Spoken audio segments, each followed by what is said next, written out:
Buenas noches, buenas noches.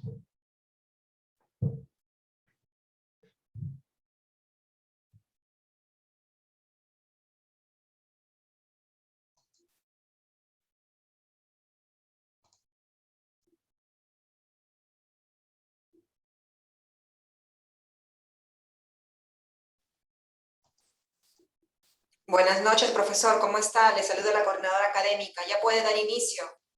Muchas gracias, muchas gracias. Bien, entonces vamos a profesor. comenzar.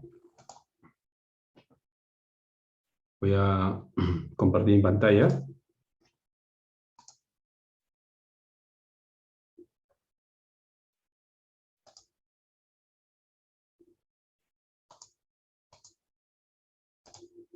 Bien, en la clase pasada hemos estado conversando acerca de los principios registrales, primero mismo los sistemas registrales, y nos habíamos quedado pues en los principios registrales, ¿no? Hemos estado viendo el concepto de principios registrales y también la clasificación. Hemos dicho que así existen principios registrales que son requisitos y presupuestos, y principios que son efectos de la publicidad registrada, ¿no?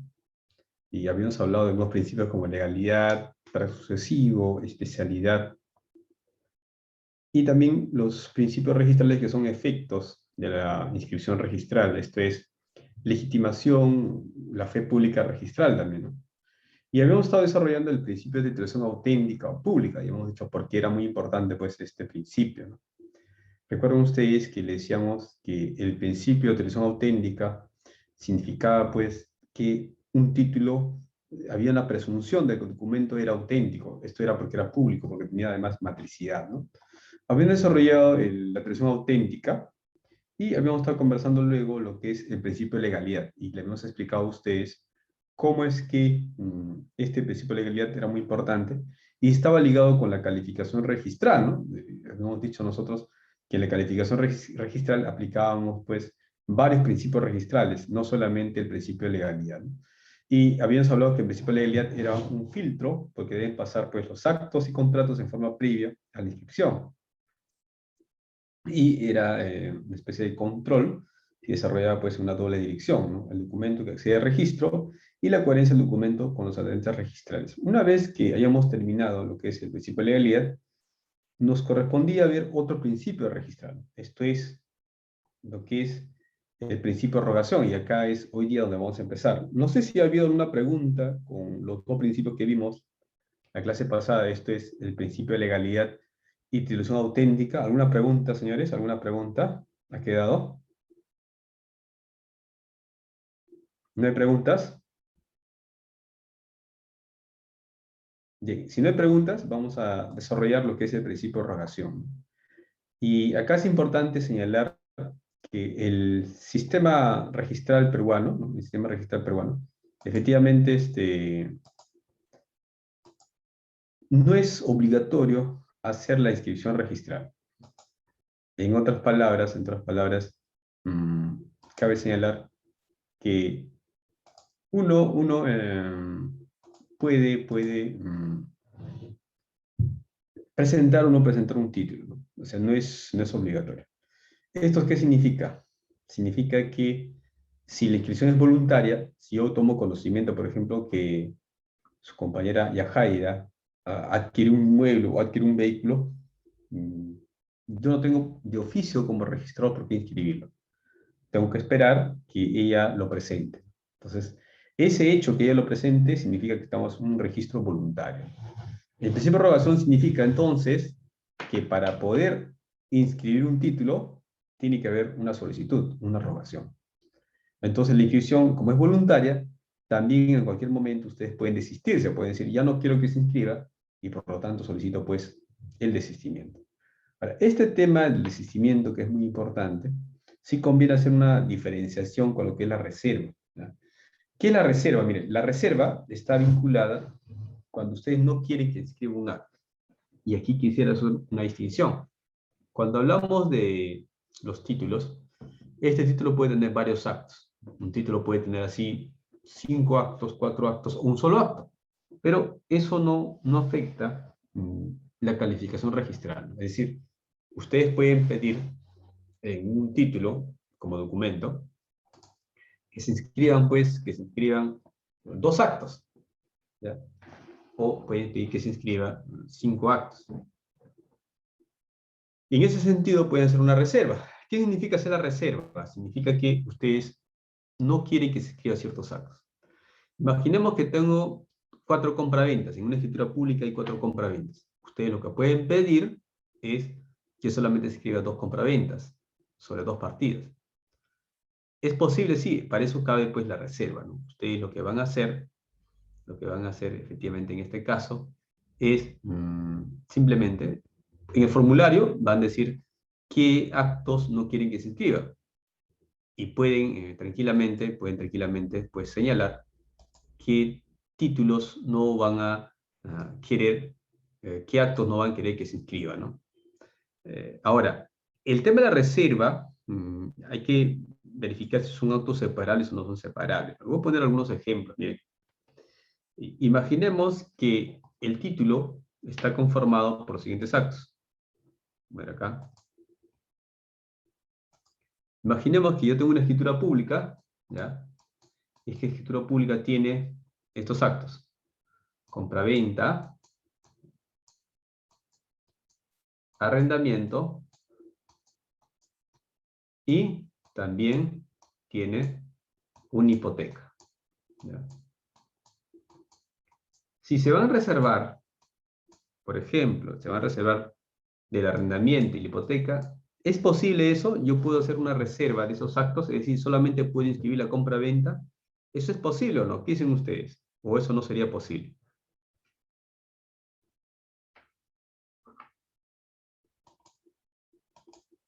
¿Qué opinan ustedes? ¿Es posible eso? ¿O no sería posible?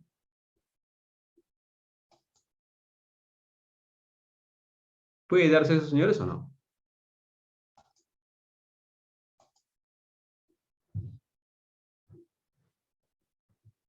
Mire, para que ustedes puedan decidir si puede o no haber reserva, tienen que tratar de verificar si son actos separables o no son separables. En este caso, el arrendamiento y la hipoteca son actos separables. No habría ningún problema para que se pueda inscribir pues, solamente la compra-venta, ¿ya?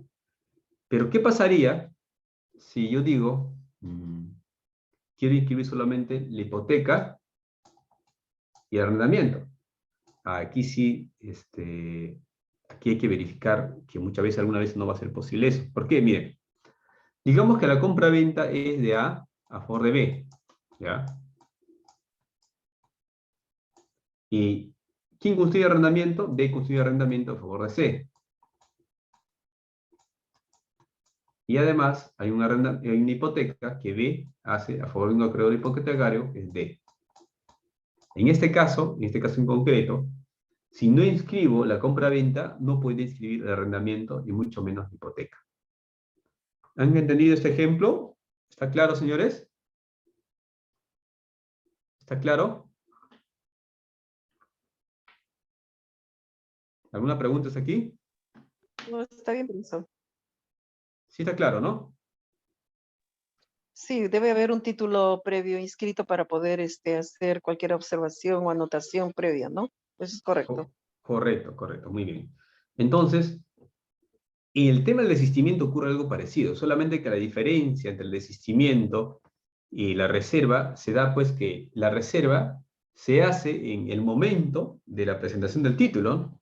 Es decir, cuando ustedes presentan el título, ahí tiene que haber la reserva, ¿no? Mientras que el desistimiento es cuando el título ya ha sido presentado, ¿no? Es una diferencia básica. Ahora, ¿quién puede presentar un título? Puede ser cualquiera, ¿no? Puede ser el mismo titular del derecho o también puede ser un representante, ¿no? Nosotros vamos a llamar presentante del título, ¿no? Ahora, ¿por qué es importante esta figura del presentante? Porque está legitimado para hacer esos actos. Por ejemplo, el presentante puede desistirse, el presentante puede subsanar un título, puede también apelar, puede recoger los documentos que ha presentado. Entonces, la figura del presentante es bastante importante, ¿ya, señores? ¿Alguna pregunta aquí? ¿Alguna pregunta aquí? ¿Está claro? ¿No hay preguntas?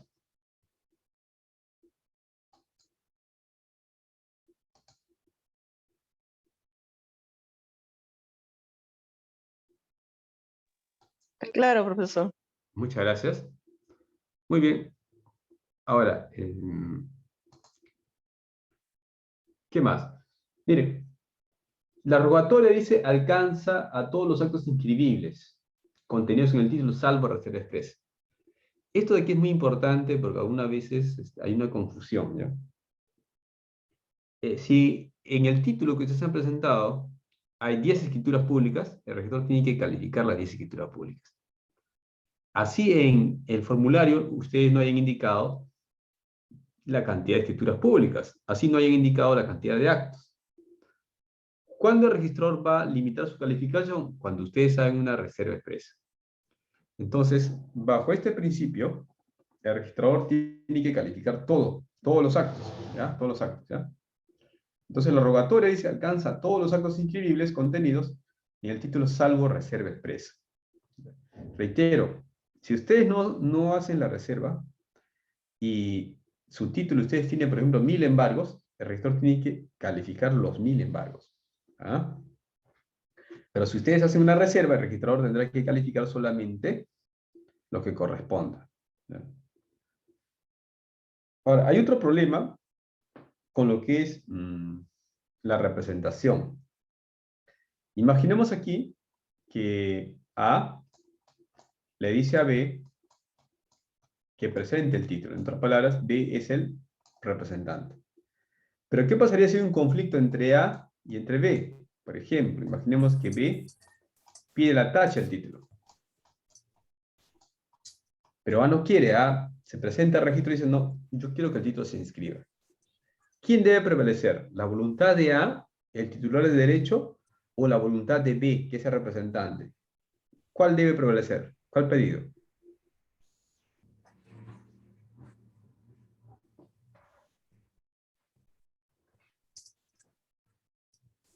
¿Qué opinan ustedes? ¿Cuál debería prevalecer?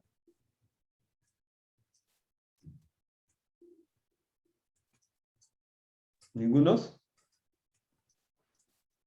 Debe prevalecer la voluntad del titular de derecho. ¿Ya? ¿Y qué pasaría cuando es un mandato judicial? Miren, vamos a ver los casos de mandatos judiciales. ¿Ya? En el caso de mandatos judiciales, ¿ya? La rogatoria corresponde al juez. En otras palabras, imaginemos pues que sea una medida cautelar de actuación de demanda. ¿A quién le corresponde desistirse? El juez puede dejar sin efecto la medida cautelar. Entonces ahí ya no se inscribiría. Pero ¿podrá desistirse también el presentante o no podrá desistirse el presentante cuando es un mandato judicial? ¿Qué opinan ustedes? ¿Qué? Yo nunca entiendo su pregunta, ¿no? No estoy pata. ¿Qué opinan ustedes? ¿Sí o no?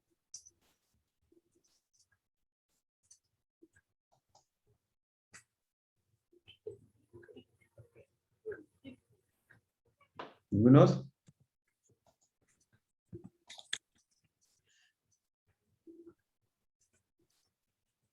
Profesor, no se entendió la pregunta. En Ah, todo ya, ya. caso, Vamos a volver a repetir, ¿ya? Vamos a volver a repetir.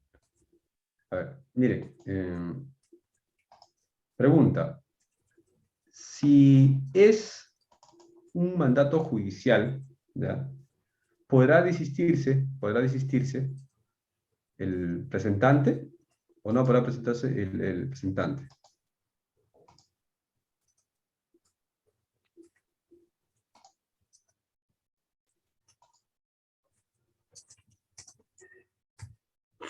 Imaginemos que es una medida cautelar de actuación de demanda, ¿ya? Y el demandante es X, ¿ya? Y X le pide que Y presente el título de actuación de demanda. Y es el presentante. Pregunta, en un mandato judicial, ¿puede desistirse el título Y o no puede desistirse el título?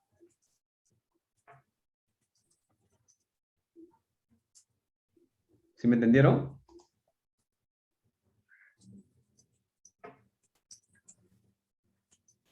¿Ningunos? ¿A quién corresponde la revocatoria en un mandato judicial?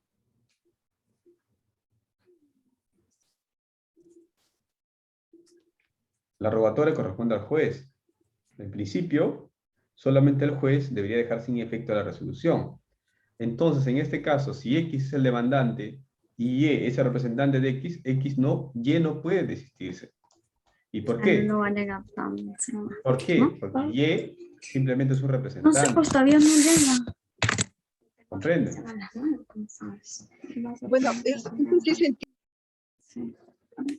Entonces, ¿está claro, señores? ¿Está claro por qué es que el presentante no puede desistirse en un mandato judicial? ¿Quién más puede desistirse? Puede desistirse también el titular del derecho. Imaginemos que es una notación de demanda. ¿A quién beneficia esa notación de demanda? Al demandante. Entonces, el demandante también puede desistirse. Entonces, hay que tener mucho cuidado cuando son mandatos judiciales. Cuando son mandatos judiciales, en principio, el que puede dejar sin efecto la resolución es el juez, por lo tanto, ya no salía la inscripción. Pero también puede desistirse el titular del derecho, el beneficiario de la resolución judicial. Pero si es un presentante cualquiera que no tiene titularidad de derecho, no puede hacer el desistimiento. ¿Me entendieron, señores? ¿Me comprendieron? Sí, sí, sí se entiende, doctor. Muchas gracias. Ya. No procede el desistimiento parcial por parte del interesado de un título que contiene un mandato judicial cuando ya existe pronunciamiento. A ver, hace años tuve un caso bien especial en el cual habían demandado, ante una demanda, sobre 500 puestos de mercado. Pero el demandante, cuando presenta registros públicos, el título sale liquidado. En este caso, el demandante dice: yo no quiero que se inscriban los 500 porque salió un monto fuerte. Solamente queremos que se inscriba sobre 50, ¿no? En este caso se verificó pues que el que solicitaba era el demandante, por lo tanto sí procedía. Pero sin embargo me puse a revisar la resolución judicial, la que admite la medida cautelar, y ahí aparecía también que este mismo pedido lo había hecho el juez en el proceso, y el juez lo había denegado. ¿Por qué el juez lo había denegado? Porque el juez le había dicho que tú me pediste una medida cautelar sobre 500 puestos, y es lo que te he otorgado. Y ahora no vas a decir pues que solamente quiere que se inscriba, quiere que se otorgue sobre 50. Entonces el juez había denegado. En este caso nosotros tuvimos que denegarlo porque el juez ya se había pronunciado, ¿no? El usuario apeló al tribunal registral y el tribunal registral justamente confirmó la observación, ¿no? Porque si es que ya se ha pronunciado el juez, no correspondía pues que el registrador tenga otra posición, ¿no? Entonces, cuando hablamos de desistimiento, hay que hablar de dos temas importantes. Primero, los tipos de desistimiento. Y segundo, la formalidad.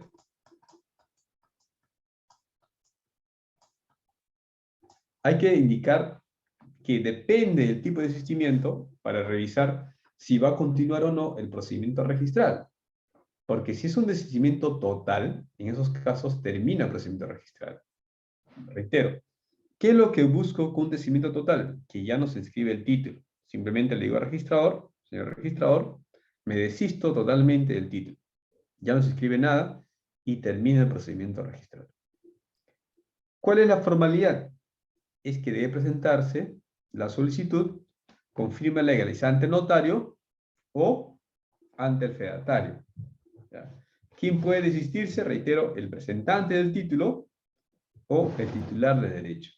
Si hay conflicto entre ambos, debe prevalecer lo que diga el titular del derecho. Pero, ¿qué problema ocurre cuando es desistimiento parcial? En esos casos hay que revisar que efectivamente, pues, se trate de actos separables, ¿ya? Es decir, el desistimiento parcial procede siempre y cuando se trate de actos separables. Si no, se puede denegar ese desistimiento parcial. Voy a poner un ejemplo para que ustedes se puedan dar cuenta. Miren. Imaginemos que quiero inscribir los siguientes actos. Quiero inscribir inmatriculación, ¿ya? también quiero inscribir declaratoria de edificación, reglamento interno, independización y también compra-venta de unidades inmobiliarias. Imaginemos que tengo un edificio de 5 pisos y he sacado pues de ahí por lo menos, digamos, 15 departamentos, exagerando, ¿no? Pero ese inmueble no está inscrito. Entonces voy a pedir al registro que lo inmatricule, ¿no? ¿Qué voy a presentar para esos? Planos y título de propiedad. El 2018 del Código Civil dice que puedo hacer una inmatriculación exhibiendo títulos con antigüedad de 5 años. También puedo hacer una inmatriculación, por ejemplo, con una prescripción adquisitiva de dominio, ¿no? O también con títulos supletorios, ¿no? Entonces, en esos casos, el primer acto que voy a inscribir es la inmatriculación.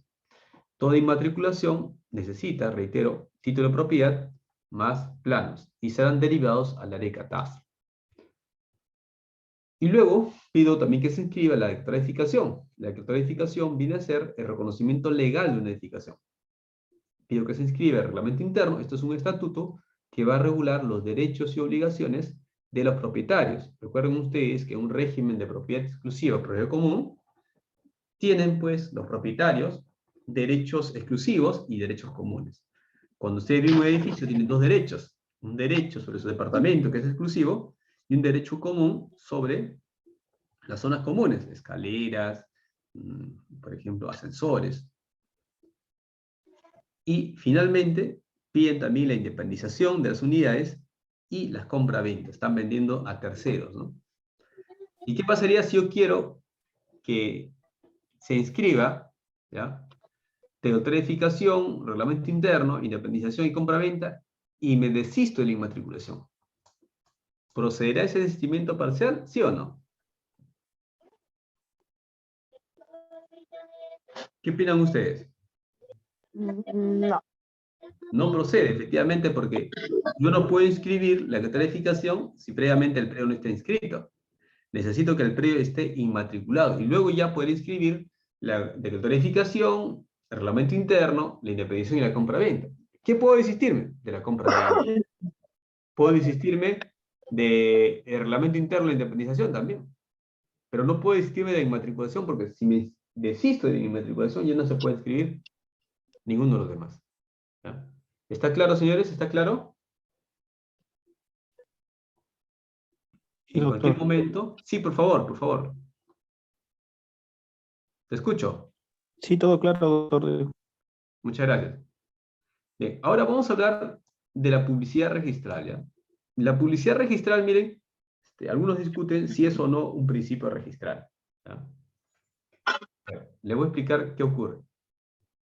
El Código Civil establece en su artículo 2012 que se presume sin admitirse prueba en contrario que toda persona tiene conocimiento del contenido de las inscripciones, ¿ya? Es lo que dice. ¿Qué significa eso? Significa pues que necesariamente, ¿ya? Hayamos o no tenido conocimiento efectivo de una inscripción registral, necesariamente tiene que considerarse que esa compra-venta se ha realizado, ¿no? Que esa inscripción se ha realizado. Es una presunción iure et iure. De repente, en los hechos, yo nunca he conocido efectivamente esa compra-venta, pero no interesa. El registro presume que efectivamente se ha producido esa transferencia. Es una presunción iure et iure. Pero ¿qué más? La publicidad registral, y aquí quería señalar ello, es considerado como la base del registro, ¿ya? Y es por ello que algunos dicen pues, que efectivamente la publicidad registral no es un principio registral. ¿Por qué? Quería aquí relacionar algunos conceptos, ¿ya? Miren, los registros públicos, ¿ya? El primer registro surge en 1888 en el Perú. El registro de propiedad inmueble surge en 1888 con Avelino Cáceres. ¿Los registros públicos para qué sirven? Para brindar seguridad jurídica. ¿Ya? Pero esa seguridad jurídica que brindan los registros públicos, lo hacen pues conforme a los sistemas registrales que hemos visto la vez pasada. Y acá tenemos pues los principios registrales. Estos principios registrales están concatenados. Estos principios registrales van a servir para la inscripción registral, y con ello, ¿qué voy a obtener? Voy a obtener la publicidad registral. ¿Cómo es eso? Miren. Si hablamos de calificación registral, esto es que el registrador va a revisar los documentos, va a hacer una evaluación previa, aplicando los principios registrales. Esta calificación registral va a llegar a un objetivo, a una inscripción registral. Entonces, un servicio que brinda registros públicos es la inscripción registral, el documento, ¿no?, que constata que efectivamente un título ha tenido calificación positiva. ¿Ya? Pero de nada serviría esa inscripción registral si no se llega, no se pone conocimiento a las personas, pues, que efectivamente se ha realizado esa inscripción registral. En otras palabras, de nada serviría tener el mejor sistema informático, el mejor recurso humano, si nos guardamos nuestras inscripciones y nadie tiene conocimiento. Por eso es que la finalidad del registro público es la publicidad, en la medida que va a divulgar lo que tiene. En ese sentido se dice que el registro es público porque todos pueden acceder a la información que tienen, salvo pues algunas excepciones que tengan que ver con el derecho a intimidad, que son, reitero, son excepciones. Entonces, la publicidad registral es un servicio que brinda la SUNAR, y esto va a favorecer tanto la inscripción como la publicidad registral, favorece a la seguridad jurídica.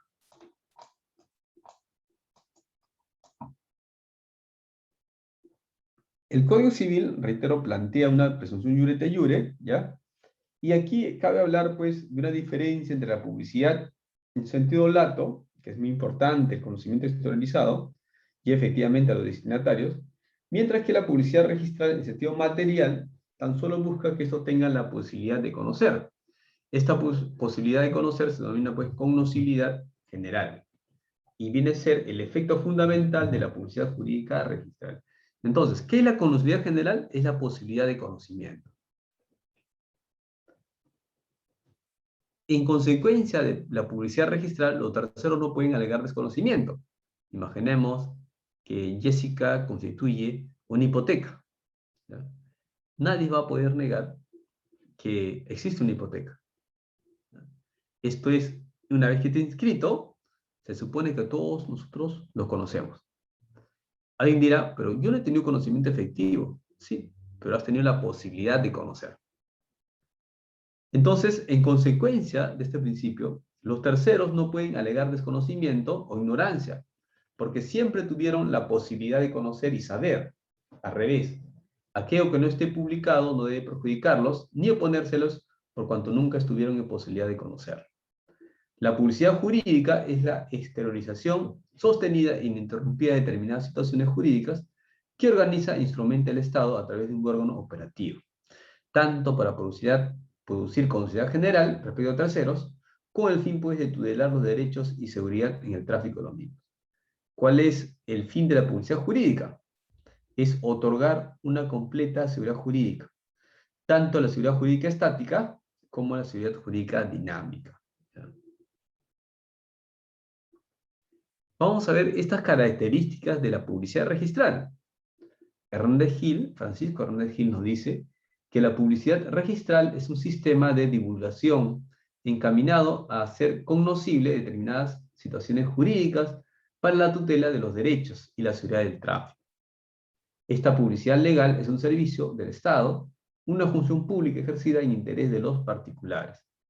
Para Gunther González Barrón, la publicidad legal, publicidad registral, tiene las siguientes características. Uno es exteriorización continua y organizada. Los registros públicos pues, brindan información en forma organizada, en forma continua. No es que de una publicidad hoy día, mañana no la da, no. Es una publicidad continua y organizada. ¿Ya?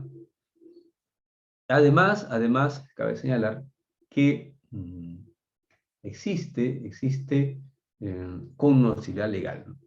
Alude a que el público en general goza de la posibilidad de conocimiento de los datos incorporados al registro. Exteriorización de situaciones jurídicas. Para entablar cualquier relación jurídica se requiere pues de certeza respecto a los presupuestos de un determinado negocio jurídico. Eficacia sustantiva o material de derecho privado. Según Renato Corrado, la inscripción confiere una determinada realidad distinta al acto o negocio jurídico, que supera pues la voluntad de su autor. La información de registro busca asegurar la certeza y la legalidad de los datos publicados. ¿Qué consecuencia trae esta publicidad registral? Que nadie pues va a alegar desconocimiento y nadie va a decir que a mí se me aplique la fe pública registrada, ¿no? ¿Cómo es eso? Miren, hace años, tuve un problema con un título que había pasado, miren. Me tocó inscribir una adjudicación vía remate, ¿ya? Esto es lo siguiente. El juez había ordenado que se inscriba la transferencia a favor de un tercero vía adjudicación. Ustedes saben muy bien que cuando compra un inmueble hipotecado, existe la posibilidad de que ustedes puedan perder el inmueble, porque ese inmueble puede ser rematado, ¿no? Porque la hipoteca es una garantía real que persigue el bien, no interesa quién lo tenga. Si alguien no cancela la deuda, es natural pues que este acreedor hipotecario va a ejecutar la hipoteca para que pueda cobrarse. Entonces, en el caso que yo tenía, me tocaba inscribir la adjudicación, yo liquido el título, y una usuaria presenta un documento por trámite documentario y dice lo siguiente. Señor registrador, yo desconozco a este adjudicatario. Por lo tanto, usted no va a inscribir el título porque estarían violando mi derecho de propiedad. O sea, lo que ella nos quería decir es que ella no había transferido el inmueble a este adjudicatario. Por lo tanto, no procedía pues a inscripción registrada. Sin embargo, se le contestó, se le dijo pues que no era una compra-venta lo que se iba a inscribir. Porque en la compra-venta pues necesitamos consentimiento del titular registral. Lo que se estaba escribiendo aquí era una adjudicación vía remate, es decir, una ejecución de una garantía hipotecaria, y que cuando ella compró el inmueble, ¿ya? Ese inmueble está hipotecado. Por lo tanto, ella no podía desconocer que la hipoteca existiera. Y ese título fue inscrito, no hubo ningún problema. Entonces, la señora quería ampararse de que ella no había transferido el inmueble. Sin embargo, cuando ella compró el inmueble, ya existía la hipoteca. Y reitero, cuando uno compra un inmueble hipotecado, ¿qué significa? Que puede existir la posibilidad pues, de que ese inmueble pueda ser rematado si es que no se paga, si no se paga la deuda. ¿Alguna pregunta, señores? ¿Alguna pregunta? ¿No hay preguntas?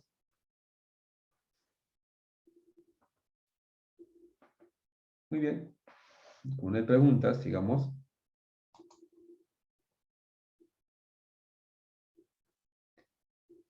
Miren, la publicidad registral es una exteriorización, ¿ya? Y esta exteriorización se trata pues de la situación jurídica resultante del acto, realizada por registro, siendo que la publicidad tiene también eficacia frente a terceros. Debemos entender pues que dicha exteriorización debe ser continuada a través del registro. Entonces, decimos nosotros que la publicidad tiene por finalidad producir conocibilidad general, es decir, la posibilidad de conocimiento, ¿no? Y cuando se habla de publicidad material, ¿ya? Implica pues la publicación de situaciones jurídicas susceptibles de ser conocidas por todos y sin ninguna limitación, toda vez pues que los asuntos registrales perjudican a los terceros aunque no los hayan conocido efectivamente. Esto es oponibilidad erga omnes. En realidad, la relevancia de la publicidad registral radica en este efecto, la oponibilidad erga omnes de derecho publicitado. Entonces, una vez que esté inscrito, no podemos desconocer ese acto, ese derecho inscrito. Entonces, la publicidad que expide los registros no es solo una publicidad noticia, sino es una publicidad jurídica. Es decir, genera efectos jurídicos no solo a las partes involucradas, sino ante terceros.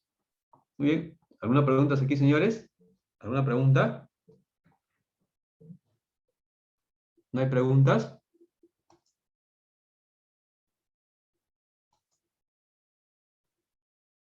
sí conviene diferenciar entre lo que es la publicidad material y la publicidad formal. Entendamos que la publicidad material, ¿ya?, viene a ser, pues, que el registro otorga publicidad de los actos o derechos inscritos. Y establece, pues, esta presunción que toda persona tiene conocimiento del contenido de los registros. Y esta presunción no emite prueba en contrario. En cambio, la publicidad formal son los mecanismos cómo voy a acceder a esa información que viene de registros públicos.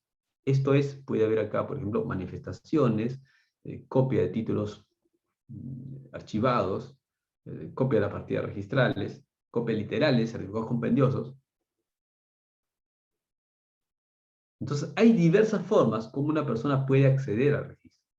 Por ejemplo, puedo saber si un periodo tiene cargas o no tiene cargas, con un certificado de gravámenes, con un certificado positivo o negativo de propiedad. En buena cuenta, los certificados se van a dividir en dos tipos, ¿no? Certificados literales, compendiosos. ¿Literales qué significa? Que te voy a expedir tal como está. Quiero una copia de título archivado, te voy a dar tal como está. Quiero una copia de la partida registral, imprimo la partida y te la entrego. En cambio, cuando voy a brindar un certificado compendioso, ¿ya?, en este caso, pues, son certificados constituidos por extractos o resúmenes de datos o circunstancias del contenido de las partidas. Por ejemplo, ¿no?, imagínense ustedes que quisiera saber si existe o no un testamento. Pediré un certificado negativo de testamento o un certificado positivo de testamento, dependiendo. Puedo pedir un certificado positivo de propiedad, un certificado negativo de propiedad. Los certificados positivos acreditan la existencia de una determinada inscripción, por ejemplo, el certificado positivo de propiedad. O en cambio los negativos acreditan, pues, la inexistencia de una determinada inscripción, como el certificado negativo de propiedad. ¿Cuál es la vigencia? El certificado de vigencia va a acreditar, por ejemplo, que una persona jurídica se encuentra activa o no se encuentra activa, lo mismo, pues, que un apoderado, ¿no? El certificado de vigencia es muy importante cuando uno quiere hacer trámites. La búsqueda catastral es un tipo de certificado compendioso en la medida que va a servir para informar si un predio está inscrito o no está inscrito, y si afecta o no partidas registrales. Para ello tengo que presentar planos. Presentaré un plano perimétrico, un plano de ubicación, que estén, pues, en coordenadas UTM con el sistema WSG84. ¿Alguna pregunta, señor, hasta aquí? ¿Está claro? ¿Alguna pregunta? ¿No hay preguntas?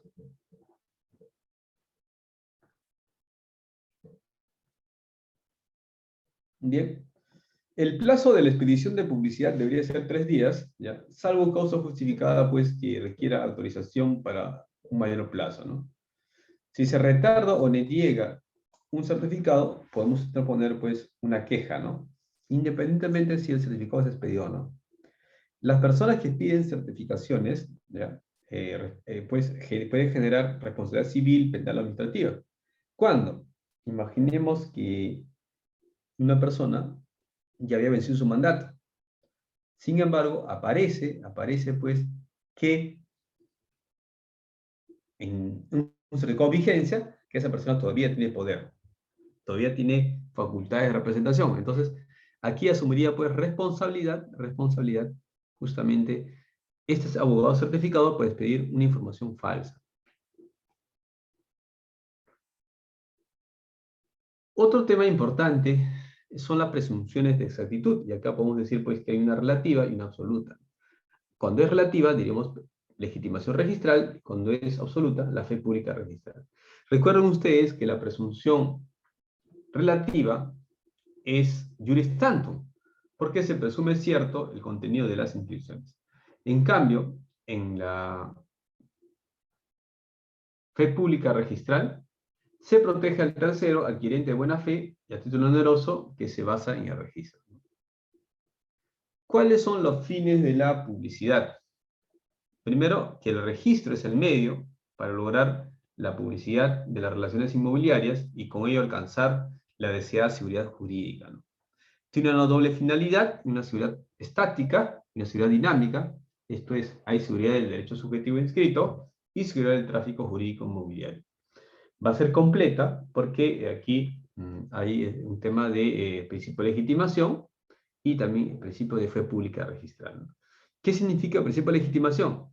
Que vincula pues con la facultad de obrar que goza la persona de titular registral, está legitimado para actuar en el proceso y en el tráfico jurídico. Es decir, el asiento registral me autoriza a mí como titular registral para actuar. Principio de legitimación, presunción que los asientos son exactos y válidos.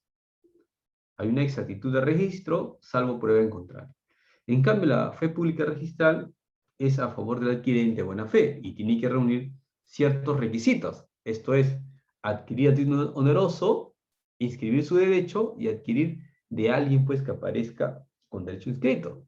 Y además tiene que tratarse, pues, efectivamente en estos casos, tiene que tratarse que no exista una causal de inexactitud, sea en los títulos archivados o en la partida registral.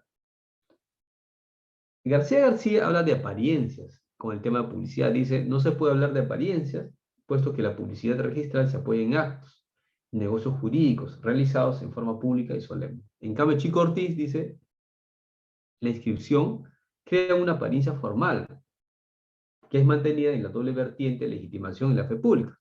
Está hablando, pues, de la inscripción y cómo se ha estado publicitando esa inscripción. ¿Qué dice el principio de inoponibilidad? Los títulos de dominio o derechos reales no inscritos ni anotados en el registro no afectan ni perjudican al tercero que inscribió. ¿Alguna pregunta aquí, señores? ¿Alguna pregunta? ¿No hay preguntas?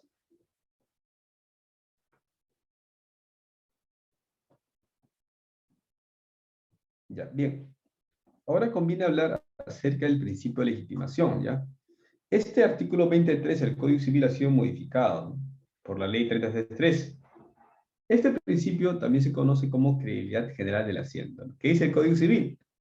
Dice, el contenido del asiento registral se presume cierto y produce todos sus efectos, mientras no se rectifique por las instancias registrales o se declare su invalidez por el órgano judicial o arbitral mediante resolución o laudo firme. El asiento registral debe ser cancelado en sede administrativa cuando se acredite la suplantación de identidad o falsedad documentaria y los supuestos así establecidos con arreglo a las disposiciones vigentes. La inscripción no convalida los actos que sean nulos o anulables con arreglo a las disposiciones vigentes, ¿ya? Este principio significa, pues, que hay que presumir que ese asiento es válido y exacto, mientras no se rectifique o se declare judicialmente la invalidez. Ahora, con esta modificación, la invalidez puede ser declarada por el juez o también por el árbitro, ¿ya? Por el juez por resolución o también por laudo firme.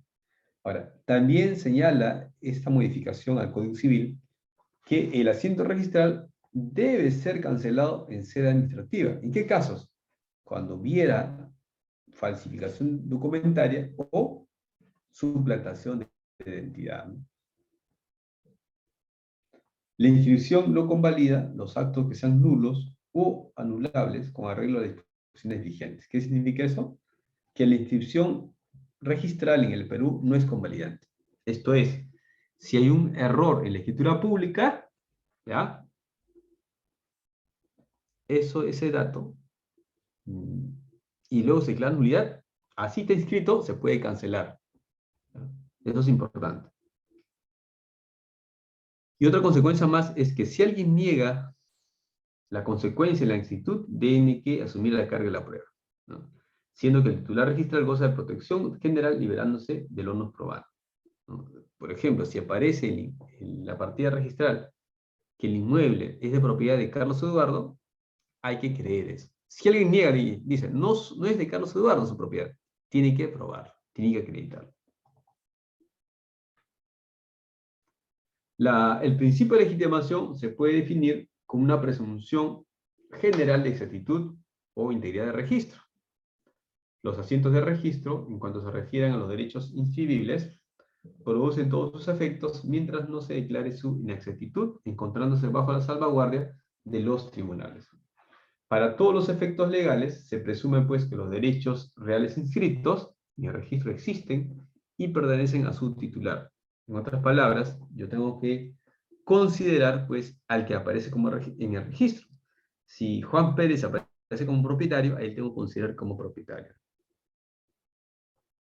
Y también, si se cancela un asiento, se presume extinguido el derecho referido por aquel. ¿Alguna pregunta, señores, aquí? ¿Está clarísimo? ¿Alguna pregunta hasta aquí? A ver, voy a poner un ejemplo, ¿ustedes qué opinan ya? A ver, imaginemos que existe una hipoteca, ¿ya?, a favor de Jessica, ¿ya? Vamos a decir nosotros que la hipoteca es por $1.000.000, ¿ya? $1.000.000, ¿ya?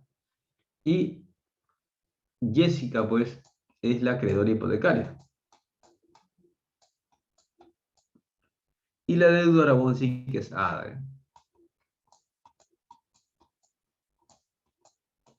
Ada es el deudor y Jessica es la acreedora hipotecaria. Pregunta, ¿qué pasaría si ya pagaron la deuda, ¿ya?, pero no está inscrito ese levantamiento de hipoteca? Pregunta, ¿la hipoteca seguirá existiendo o ya no seguirá existiendo? Aquí dicen ustedes. No seguiría existiendo, doctor, porque para hacer una hipoteca, doctor, se tendría que dividir el precio en los registros públicos, sacar lo que es el CRI, y recién, si fuera el banco, una cooperativa, para hacer esa hipoteca, doctor. ¿Ya? Muy bien, pero en este caso todavía no se ha levantado la hipoteca. O sea, es decir, a nivel registral todavía sigue apareciendo la hipoteca. Por eso, a nivel registral, ¿todavía sigue existiendo la hipoteca o no? Sí, doctor, buenas noches. Sí, doctor, todavía sigue existiendo la hipoteca. Claro, efectivamente la respuesta es correcta, ¿no? Porque de repente en la realidad ya se pagó la deuda, ¿ya? Pero lamentablemente a nivel registral todavía no figura la cancelación de la hipoteca, por lo tanto, para nosotros todavía sigue existiendo todavía la hipoteca. Y por lo tanto se puede ejecutar. Ya en todo caso en la demanda, en el proceso judicial, ustedes dirán, pues ya se pagó, ¿no? Mira, acá está el documento que he cancelado, ¿no? Y podrán de repente evitar, pues, el remate. Pero a nivel registral todavía sigue existiendo la hipoteca. Eso es algo importante. Ustedes deben diferenciar la realidad registral y la extrarregistral. Por eso el principio de legitimación que dice, mientras aparezca inscrito, hay que seguir creyendo en eso. ¿Ya? ¿Y qué pasaría si se levanta la hipoteca? Pregunta, ¿la deuda se entiende que está extinguida o no? ¿O todavía la deuda va a existir? Extinguida, doctor. Correcto, correcto. Es lo que dice el principio de legitimación. Si es que ya se levantó la hipoteca, se entiende pues que también la deuda ha sido extinguida. Muy bien. Cancelado un asiento, se presume extinguido el derecho referido por aquel. La presunción de exactitud de registro sirve para reputar como titular de derecho a quien aparezca así constatado en el asiento registral. La inscripción per se constituye prueba. ¿Cuáles son las características del principio de legitimación? Es juris tantum, ¿ya?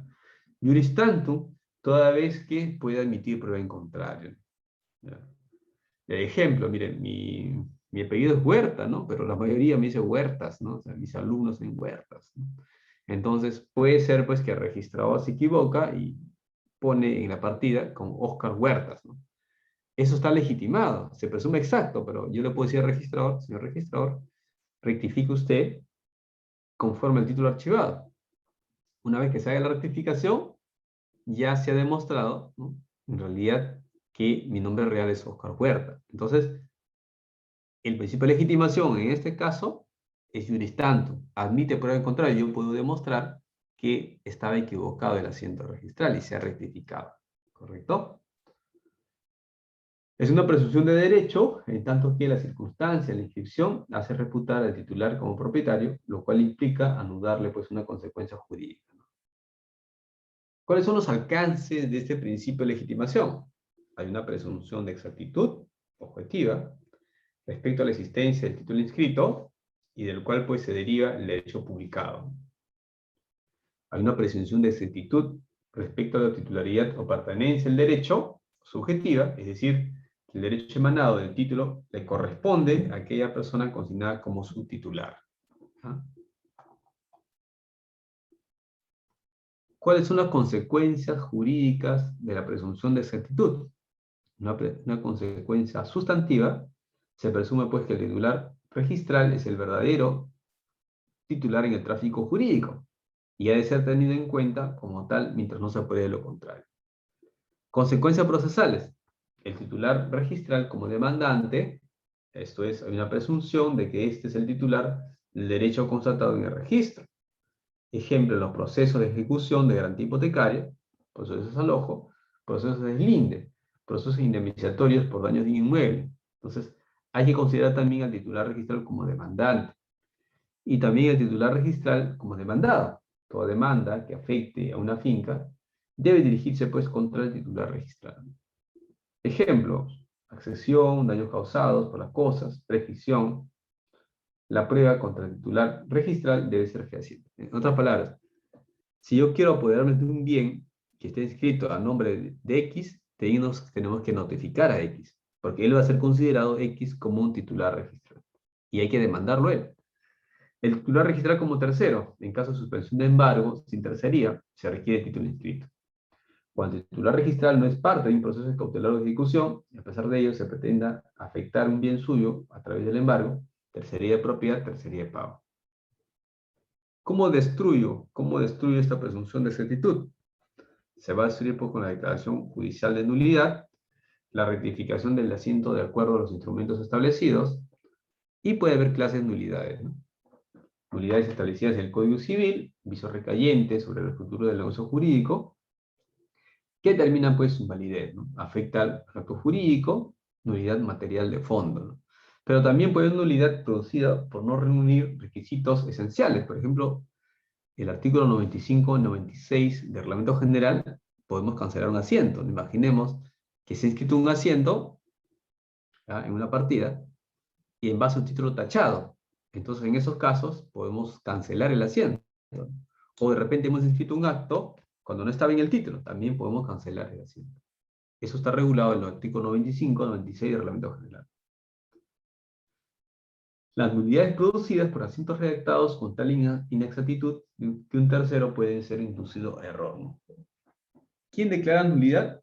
Lo declara pues el Poder Judicial, en primer lugar, la autoridad administrativa, ¿no?, cuando se declara nulidad de un acto administrativo, o también por revocación declarada por la autoridad administrativa.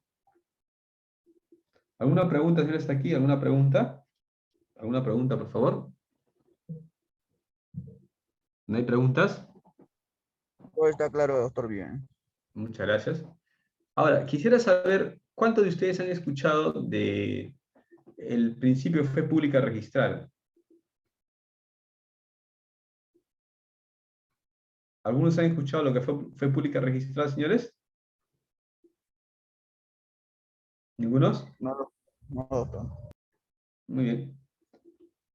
Bien, ahora vamos a hablar entonces acerca del principio de fe pública registral, ¿ya? Bien. Vamos a hacer un pequeño gráfico. Imaginemos que A inmatricula un inmueble. ¿Él goza de fe pública registral? No. Para que exista fe pública registral tiene que haber la figura del tercero. A le vende a B, ¿ya? Y B le vende a C. En ese caso, ¿no?, estaríamos hablando de un tercero registral, ¿ya? ¿Cuáles son las consecuencias o cuáles son los requisitos para ser considerado el tercero registral? Primero, que tengo que adquirir a alguien que tenga derecho. B tiene derecho, me ha vendido a mí. ¿Tengo que inscribir mi derecho? Sí. Y además, ni que sea a título oneroso. ¿Y para qué sirve esta figura del tercero registral? Miren, imaginemos pues que esta escritura pública, ¿ya?, de A hacia B tenía vicios, ¿ya?, y es declarado nulo. Si A le vende a B, B le vende a C, se va a configurar como un tercero registral porque él desconocía de estos vicios de nulidad. Por lo tanto, esa nulidad que se declara a nivel judicial no le debería afectar a C, porque C es un tercero registral. Entonces, ¿qué busca la fe pública registral? Mantener la adquisición. Busca justamente proteger a los terceros adquirentes de buena fe. Ahora, ¿cuáles son las modificaciones que se han realizado ahora? Es que para que exista fe pública registral, para que exista buena fe, no tiene que haber el vicio en la partida, ni tampoco en el título archivado. ¿No? ¿Qué dice el artículo 2014 del Código Civil? Dice lo siguiente. El tercero, que de buena fe adquiere un título oneroso, a título oneroso, algún derecho de la persona que en el registro aparece con facultades para otorgarlo, mantiene su adquisición, una vez inscrito su derecho, aunque después se anule, rescinda, cancele o resuelva el del otorgante por virtud de causas que no consten en los asientos registrales y los títulos archivados, que lo sustenten. La buena fe del tercero se presume mientras no se pruebe que conocía la inexactitud del registro. Entonces, esta figura de la buena fe, la fe pública registral, ¿ya? Consiste pues en cualquier tercero buena fe que adquiera un derecho de quien ostente la legitimación dispositiva de acuerdo a lo publicado por registro. Esto después contrata sobre la base de lo que proclama el registro. Será protegido una vez que inscriba su derecho, manteniendo su adquisición. Si luego resulta pues que se encontraba legitimado registralmente, su realidad nunca lo estuvo. En otras palabras, lo que busco con la figura de la fe pública registral es mantener la adquisición, que los vicios que puedan existir no me afecten. Ahora, con las modificaciones establecidas, la inexactitud no solamente debería constar pues en el título archivado, digamos en la partida registral, sino también al título archivado. ¿Ya? ¿Cuáles son los requisitos? Primero, que yo como tercero adquiera de alguien que tiene derecho inscrito. Y además que yo inscriba mi derecho. Además, que actúe de buena fe. Que yo desconozca algún vicio que pueda tener el título anterior. ¿Ya? ¿Qué más? Necesitamos además, señores, inscribir el derecho. Yo no sería un tercero registral que actúa de buena fe y se me puede aplicar la fe pública registral si no inscribo mi derecho. Tutela de seguridad jurídica dinámica o seguridad del tráfico, es decir, el adquirente de un derecho no puede ver ineficaz su adquisición por causas que no conoció al momento pues, de llevarla a cabo, ¿no? Sin este principio, la incertidumbre reinaría en las adquisiciones. En otras palabras, ¿cómo es que las personas tienen seguridad jurídica que se va a mantener su adquisición? Gracias a la fe pública registral, porque esta fe pública registral le va a decir pues que ellos van a mantener sus adquisiciones siempre y cuando inscriban su derecho y siempre y cuando actúen de buena fe. ¿Alguna pregunta aquí, señores? ¿Alguna pregunta? ¿No hay preguntas?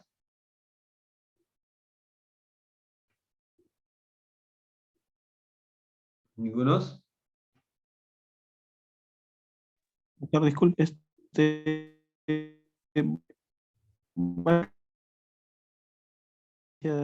se emitió el Tribunal Constitucional. Ah, sí, vamos a hablar un poco de lo que dice el Tribunal Constitucional, ¿ya? Mire, la fe pública registral, ¿ya? Protege, pues, a las adquisiciones, ¿ya? Y en el cual uno puede ampararse, ¿no?, en la buena fe de registro, ¿no? Y, sin embargo, existen problemas, ¿no? Problemas porque, lamentablemente, pues, un grupo de delincuentes, ellos han estado utilizando a la figura de la fe pública registral para adueñarse de inmuebles. Lo que ellos hacían era lo siguiente, ¿no? Descubrían qué inmuebles estaban desocupados y que estaban inscritos pues a nombre de personas que no estaban en el país. Generalmente actuaban así. Una vez que tenían esa información, ¿ya?, inventaban, falsificaban escrituras públicas y los llevaban a registro y los inscribían, ¿no? Y luego, para que no tuvieran problemas, los vendían rápidamente a terceros, ¿no? Así, varias veces, y por ahí había un comprador que desconocía toda esta problemática y compraba el inmueble y actuaba de buena fe, porque él nunca conocía pues de dónde provenía el origen ilícito de estas transferencias. Entonces, cuando el propietario real, el verdadero propietario, se enteraba y pedía pues la nulidad y la cancelación de todas esas inscripciones, el tercero buena fe decía, pero yo desconocía que antes de mi adquisición habrían adquisiciones anteriores, ¿no? En el cual había habido un ilícito, ¿no? Entonces se veía pues que este tercero actuó de buena fe y por lo tanto no se veía perjudicado su adquisición, ¿no? Este problema se trató de superar con la ley 3613. Esto es, esta ley señala pues que para que exista fe pública registral, el usuario tiene que revisar también los títulos archivados. No solamente basta revisar pues la partida registral. Ya, pero ¿qué ocurrió? Miren, hay un gran sector, ¿ya?, que pidió la inconstitucionalidad de esta ley 3613, ¿no? ¿Por qué? Lo que ellos decían es que esta ley 3613, ¿ya?, que modifica el Código Civil, efectivamente señalaba en su artículo 5, si no me equivoco, que hay que respetar al tercero buena fe.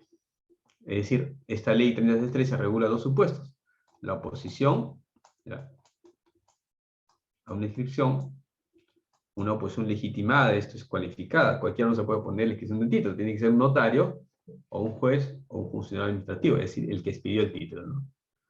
No en todos los casos se admite la oposición, nosotros recibimos oposiciones bastante directamente, pero se las deniega porque lo están haciendo personas que no tienen facultades para oponerse. ¿En qué caso procede la oposición? Cuando son falsificación de documentos y también cuando se trate de suplantación de identidad, ¿no? Entonces, esta ley 3613 dice que cuando hubieran estos casos de falsificación de documentos y se han inscrito en base a documentos falsos, hay que cancelar el asiento, ¿ya? Hasta ahí estaría coherente, no habría problema. Pero ¿cuál es el problema? Imaginemos que, el mismo ejemplo, mira, A le vende a B, B le vende a C y C a D. Imaginemos que esta escritura pública de A a B sea falsa, ¿ya?, de B a C es auténtica, ¿ya?, y de C a D también. El D es un tercero porque desconocía pues de esta escritura pública falsa. Entonces, ¿cuándo opera correctamente la ley 3613?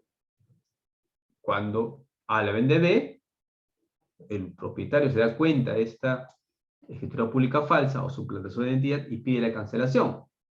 Por lo tanto, el inmueble regresa hacia A. ¿Ahí hay problema? No. La finalidad de la ley se cumple. Pero la ley también dice que hay que proteger al tercero a buena fe.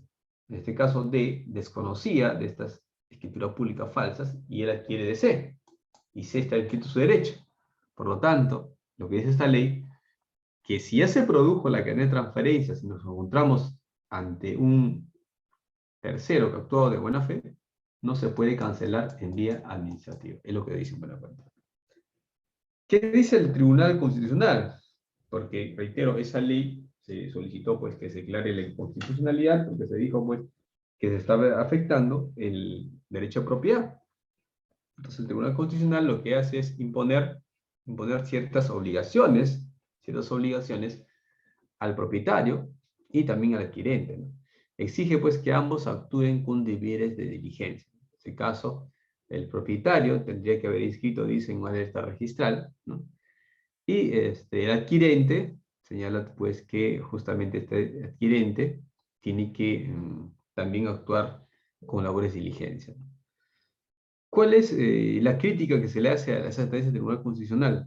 Que efectivamente ha impuesto algunas obligaciones y algún sector de la doctrina dice pues que no tendría facultades el Tribunal Constitucional, toda vez que la jurisprudencia, ¿no?, según otros países, no es fuente de derecho. Y otro argumento que utiliza el Tribunal Constitucional es que justamente que el juez tendrá disponibilidad para cancelar, declarar nulo, solamente cuando se llega a acreditar pues, que este propietario no podía cómo acceder a esta letra registral, por ejemplo, ¿no? Ahora, ¿cómo ocurre en otros países? En otros países, pues, la situación es diferente. Por ejemplo, si ustedes revisan la jurisprudencia de Costa Rica, ellos ponen en una balanza, dicen, ¿no? En este caso, este perjuicio propietario, ¿de dónde proviene? Proviene de un delito. Si proviene de un delito, hay que restituir la propiedad al propietario original. Entonces, todo lo que venga de un delito no puede ser amparado en sede registral. Ese es el razonamiento que sigue justamente en Costa Rica. Y consideran, pues, que no tendría por qué protegerse a este tercero buena fe, toda vez que el origen de estas transferencias es un delito. Y una vez que esté un delito por medio, ya invalida todas las adquisiciones posteriores, ¿no? Pero eso no ha sido la postura del Tribunal Constitucional, sino ellos tienen una postura realmente diferente. ¿Alguna pregunta aquí, señores? ¿Alguna pregunta? ¿Está claro? ¿Alguna pregunta?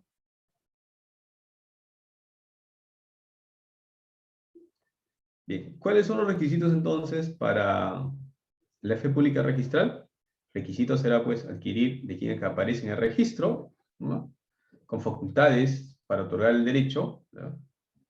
Así no se ampara, por ejemplo, al tercero adquiriente en el caso de una inmatriculación, el inmatriculante no cumple el requisito de previa inscripción. Adquirir el título oneroso es muy importante, se distingue pues del adquirente al título gratuito, se debe preferir, ¿no? Tener buena fe subjetiva, esto es desconocer la inexactitud de registro, la buena fe debe ser adquirente, no del transferente. Tener buena fe objetiva, esto es que en el registro no consten las causales de inexactitud.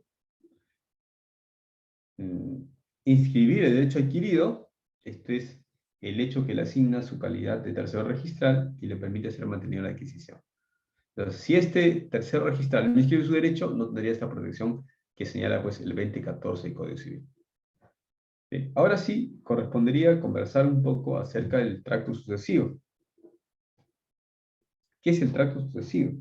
Miren, consiste en que no es posible inscribir derecho alguno sin que previamente se haya inscrito el derecho transferente u otorgante. Y hemos visto nosotros en el ejemplo que pusimos que primero hay que inscribir la inmatriculación, luego la declaratificación, el reglamento interno, y también podemos inscribir pues, las independizaciones de la transferencia. Eso es tracto sucesivo, respetar el orden, ¿no?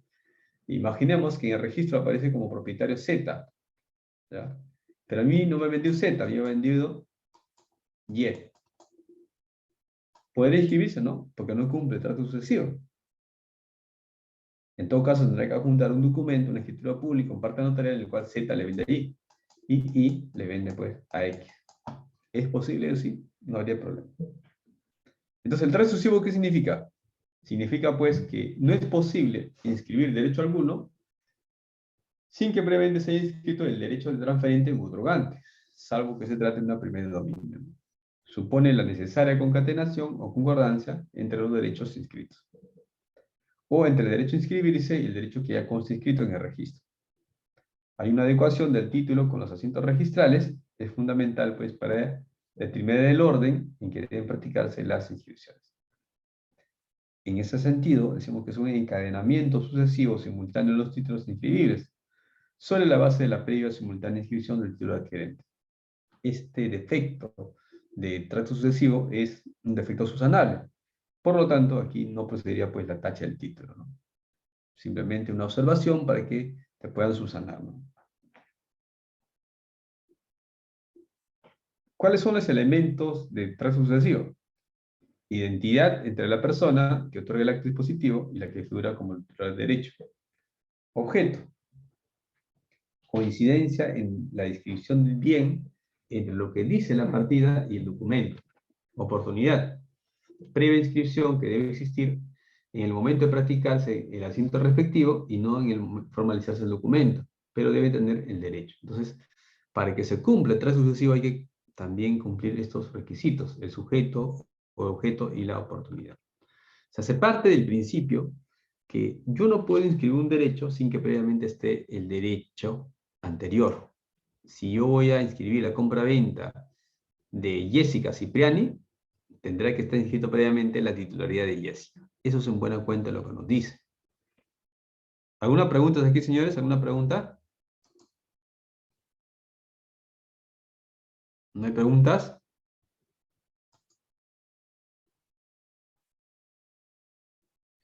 Muy bien. Si no hay preguntas, por favor, vamos a ver ahora el principio de prioridad de rango, ¿ya?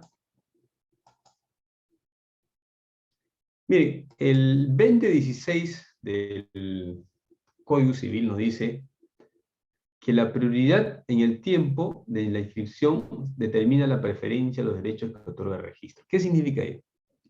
Que si yo llegué primero al registro, presenté mi título primero al registro, voy a tener prioridad. Pueden haber, de repente, 5 embargos sobre un inmueble, ¿ya? El primero que se presenta al registro tiene prioridad. Es que en el registro manda la fecha de presentación del título. No interesa mucho la fecha de la inscripción, sino la fecha de presentación del título, ¿ya? Recordemos la máxima romana que dice prior tempori potius iure. Primero en el tiempo, poderoso en el derecho. Recuerden ustedes, muchas personas les han hablado del valor del tiempo.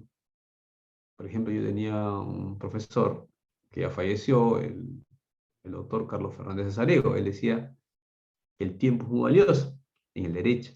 Es más, decía que para él el oro era tiempo, ¿no? Es decir, el tiempo es más valioso que el oro. Y lo cual se advierte pues cada día, ¿no?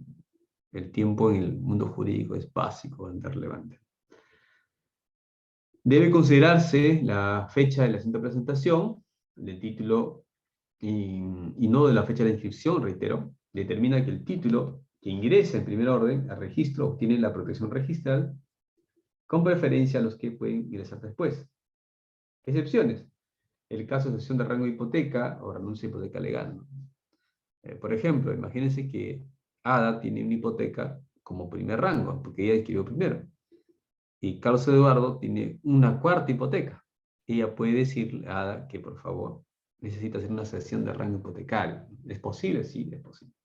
Y como consecuencia de esa cesión, va a pasar pues que ya no va a ser Ada el que va a tener el rango, sino Carlos Eduardo va a ser ahora de primer rango, porque han hecho una transferencia de rango, ¿no?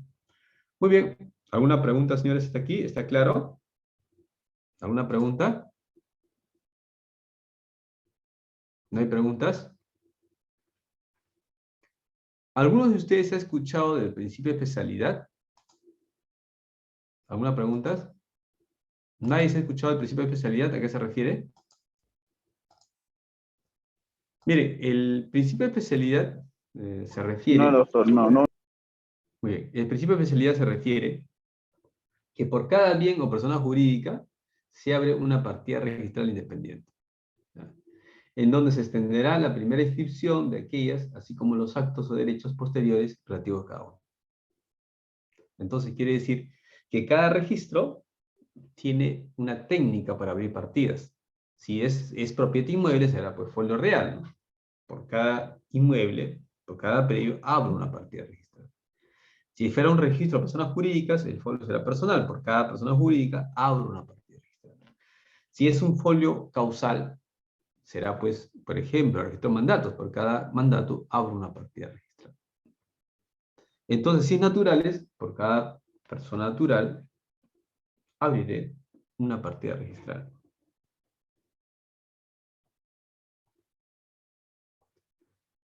Tenemos también otro principio, también muy importante, es sobre el principio de prioridad excluyente, ¿no?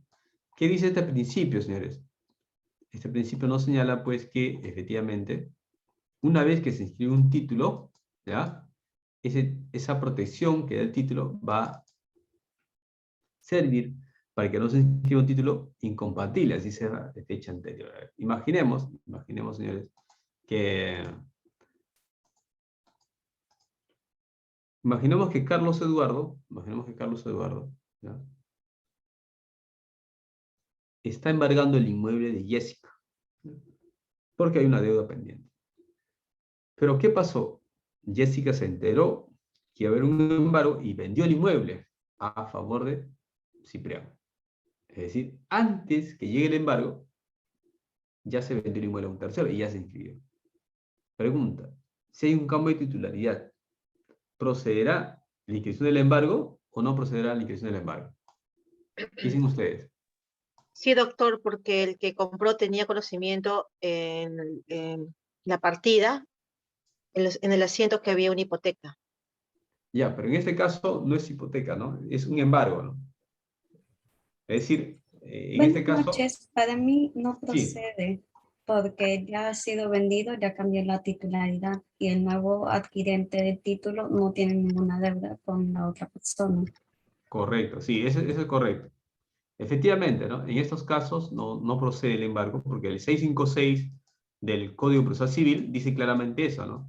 Que para que se pueda inscribir un embargo, tiene que haber compatibilidad con el derecho inscrito, ¿ya? Es decir, yo no puedo inscribir un embargo si ya cambió titularidad, porque la deuda inicial era pues con una persona, y si ya se inscribió la transferencia de propiedad, ya no se puede inscribir el embargo, porque el embargo tiene que ser compatible con el título pues, de propiedad inscrito. ¿Alguna intervención, señores? ¿Está claro? ¿Está claro la figura del 2017? El título de compra-venta que se inscribió ya protege. Ya no se puede inscribir un embargo que era contra el anterior propietario. Eso es principio de prioridad excluyente. Hay un cierre de la partida, ¿ya? Vamos a ver nosotros que puede haber un cierre temporal y también puede haber un cierre definitivo, ¿ya? Bien, vamos a ver. Miren ustedes acá, el cierre, ¿cómo se puede producir? Se puede producir porque un título anterior ya inscrito, lo que termina pues un cierre definitivo. El caso que le decía a ustedes, ¿no? Puesto que por la general la vigencia de los asientos de inscripción no se encuentra pues sujeta a un plazo alguno. Otro supuesto es un título anterior anotado preventivamente, solo en ciertos casos especiales, en que la anotación preventiva determina la imposibilidad de exención. Imaginemos una medida cautelar en innovar, ¿no? En esos casos ya no podría inscribir un acto que está tratando de evitar la medida cautelar innovar, ¿no? O también simplemente un título presentado anteriormente y sería incompatible, ¿no? En cuanto caduque este título, caduque el asiento de presentación, ya se podrá inscribir pues el próximo título, ¿no? ¿Alguna pregunta, señores? ¿Alguna pregunta? Bien. ¿Qué nos corresponde ver ahora? Mire, hemos visto primero sistemas registrales, ¿ya? Hemos visto también lo que son principios registrales. Lo que ahora nos correspondería ver, ya serían pues los procedimientos registral, el procedimiento registral, ¿no? Antes de ello, quisiera hacer un pequeño repaso de los principios registrales. A ver, ¿cuál es la diferencia entre lo que es el principio de legalidad y el principio de legitimación? A ver, ¿quién me dice? ¿Quién me dice, señores? ¿Algunos? ¿Ningunos? ¿En qué consiste el principio de legalidad? A ver. ¿Qué consiste el principio de legalidad, señores?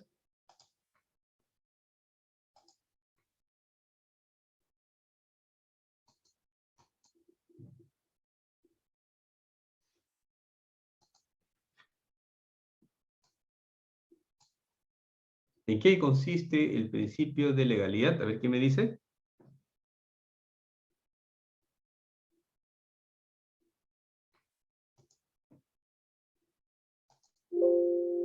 ¿Ningunos? Miren, la diferencia está que el principio de legalidad significa que los actos inscribibles que van a ser de registro tienen que cumplir con el ordenamiento jurídico, ¿no? Es decir, por ejemplo, si quiero inscribir una habilitación urbana, debería cumplir pues con la ley 20090, ¿no? Si quiero inscribir, en ese caso, un título de arrendamiento financiero, hay que cumplir pues con la normativa específica. Mientras que el principio de legitimación se refiere cuando el título ya se inscribió. Es decir, los efectos de los asientos registrales se presumen exactos y válidos mientras no se rectifiquen. ¿Ya? Y señores, vamos a ver ahora el próximo material. Vamos a avanzar un poco. ¿Ya? De acuerdo a lo que tenemos acá, nos tocaría, pues, justamente lo tenemos. Un ratito, por favor. Procedimiento registral. Entonces voy a compartir en estos momentos con ustedes mi pantalla el material sobre el procedimiento registral. ¿Ya?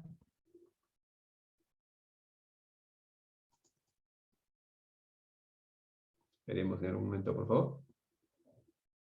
¿Ya está? Vamos a ir avanzando hasta donde nos quedemos, ¿ya? Bien, el procedimiento registral tenemos dos instancias, ¿ya? Una primera instancia es el registrador, la segunda instancia es el tribunal registral. El Poder Judicial en realidad no es una instancia, ¿ya? Porque no en todos los casos se va a ir al Poder Judicial, ¿ya? Al Poder Judicial se puede ir, por ejemplo, cuando uno no está de acuerdo con lo que ha resuelto el tribunal registral, ¿no? Pero sería ya un contencioso, un contencioso administrativo, ¿no? En esos casos sí, pues, ¿no? En esos casos sí, efectivamente, ¿no? Entonces, ¿cuáles son las instancias? El registrador y el tribunal registral. ¿Qué hace el registrador? Hace calificación registral. ¿Qué hace el tribunal registral? Hace calificación registral. ¿Cómo es que un documento llega de un registrador al tribunal registral? Mediante un recurso, que se llama recurso de apelación. ¿Ya? Pregunta, ¿ustedes creen que existe la posibilidad de un segundo recurso de apelación? ¿Sí o no? ¿Qué dicen ustedes? ¿O eso no sería posible?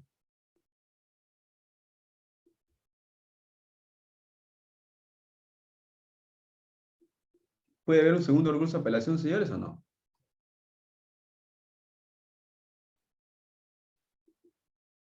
El Reglamento General de Registros Públicos también considera un segundo recurso de apelación, es decir, puede haber también un segundo recurso de apelación. ¿Ya?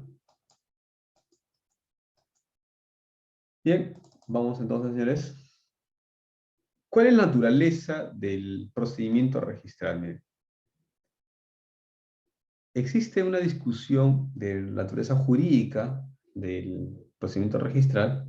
Algunos dicen que es jurisdiccional, otros dicen que es administrativo, otros dicen que es especial. Pero inicialmente, el procedimiento registral era considerado como un especial de naturaleza no contenciosa. Es decir, cuando un usuario presenta un título, no está buscando generar un conflicto. Es naturaleza no contenciosa. ¿Y cuál es la finalidad? La inscripción de un título. ¿Ya? El procedimiento registral sirve para inscribir un título. Y también, como regla general, no cabe, pues, emitir, ¿ya? Apersonamiento de terceros, ¿ya? Al trámite ya iniciado, ni oposición a la inscripción. Pero, sin embargo, la ley 3613 admite oposición. ¿En qué casos? Cuando hay suplantación de identidad y cuando existe falsificación de documentos. ¿Cuándo inicia el procedimiento registral? Con la presentación del título por el diario. ¿Y cuándo termina? Con la inscripción registral. Con la tacha por caducidad del plazo de vigencia de la asiento de presentación y la aceptación del desistimiento total de rogatorio. Esos son los supuestos en el cual se pone fin al procedimiento registral. Miren que ustedes acá no dicen que el procedimiento termina con la tacha sustantiva. Tampoco dice que el procedimiento registral termina con la tacha por procedimiento parcial. Está diciendo que termina con la inscripción, con la tacha por caducidad del plazo de vigencia y la aceptación del desistimiento total de rogatorio. ¿Ya? ¿Alguna pregunta aquí, señores? ¿Alguna pregunta? ¿No hay preguntas? Inicialmente, pues, el tribunal registral decía que no se admitía la oposición, ¿no? Pero ahora, que duda cabe, pues, se acepta la oposición, pero en esos supuestos. Cuando hay suplantación de identidad o cuando exista falsificación de documentos, ¿ya? Bien. ¿Qué es título? A ver, ¿qué me puede decir, señores? ¿Qué es título para ustedes? ¿Qué sería un título? ¿Ya? ¿Alguien me puede decir qué es un título? ¿Ninguno? ¿Qué sería el título por ustedes? ¿Qué me puede decir?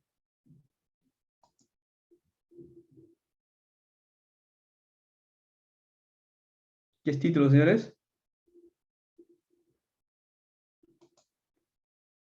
¿Qué sería un título por ustedes? Ejemplos de títulos.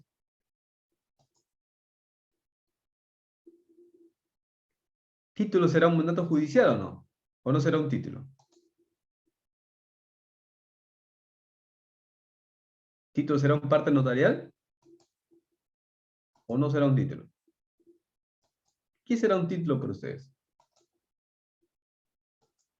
¿Título puede ser un certificado de numeración? ¿Qué es título para ustedes? ¿O títulos serán solamente aquellos que transfieren la propiedad? Título es, doctor, título es el que acredita un derecho. Por supuesto. Título, miren, hay que verlo en sentido amplio. Título es cualquier documento que se presenta a registros públicos y que va a fundamentar inmediata y directamente el derecho o acto inscribible. Y ahí quiero hacerles ver que cuando pensamos en título, nosotros estamos pensando pues en un título de propiedad alguna vez. Pero no son los únicos títulos. Título también es un certificado de jurisdicción, numeración, nomenclatura. Título también es una solicitud de rectificación de oficio, también son títulos. Título es cualquier documento en el cual se solicita un acto inscribible o un derecho inscribible, que por sí solos acrediten fehacientemente e indubtablemente su existencia. ¿Está claro, señores? ¿Está claro? ¿Sí? Sí, doctor, está claro. Muy bien. Ahora, ¿qué cosa no es título inscribible? Las copias simples. Si ustedes presentan copias simples, no va a ser considerado como título y se va a tachar. ¿Ah? Entonces, si ustedes quieren inscribir alguna vez algún tipo de acto, no presenten pues copias simples, porque las copias simples, reitero, no van a ser consideradas para la inscripción registral. Ejemplos de títulos. Resoluciones judiciales, tenemos las partes judiciales, los laudos arbitrales, o también las resoluciones administrativas. Son considerados como títulos.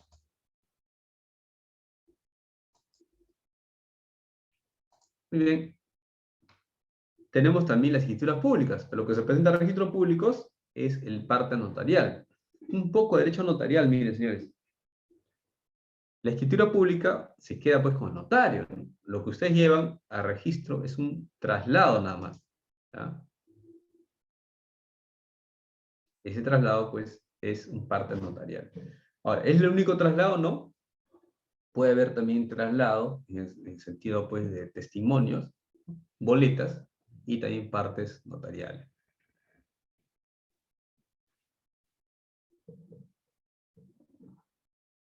Muy bien. El procedimiento registral se inicia con la presentación de título por el diario y tienen facultad pues, para solicitar la inscripción la persona a que se refiere el artículo 3 del título preliminar. El notario tiene interés propio para efectos de la solicitud. Esto es, el notario puede apelar un título, ¿ya?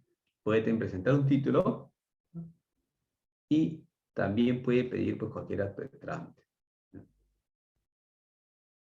Y además dice, esta facultad puede ser ejercida a través de sus dependientes debidamente acreditados. ¿Ya? Y aquí quisiera aclarar una duda. Mira, una vez ha presentado un título el presentante al notario, y este era Juan Pérez. Pero se usanó el título ya no Juan Pérez, sino se usanó otro presentante, otro dependiente del notario. Era Miguel Hidalgo. ¿Procede? Sí, no procede. ¿Por quién es el presentante del título? El notario. ¿A través de quién lo está ejerciendo? A través de sus dependientes, a través de sus trabajadores. Entonces, alguien puede presentar el título, pero otro trabajador puede presentar también el desistimiento y otro puede presentar la apelación también. No hay ningún problema, siempre y cuando acrediten que son dependientes del notario. Bien, señores, ¿alguna pregunta? ¿Alguna pregunta, por favor? ¿Ningunos?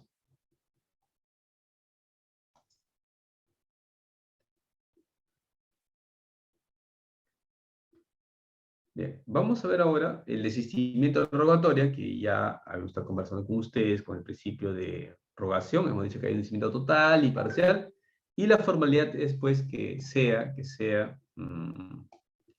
con firma legalizante notario, ¿no? O también firma autenticada por fedatario, ¿no?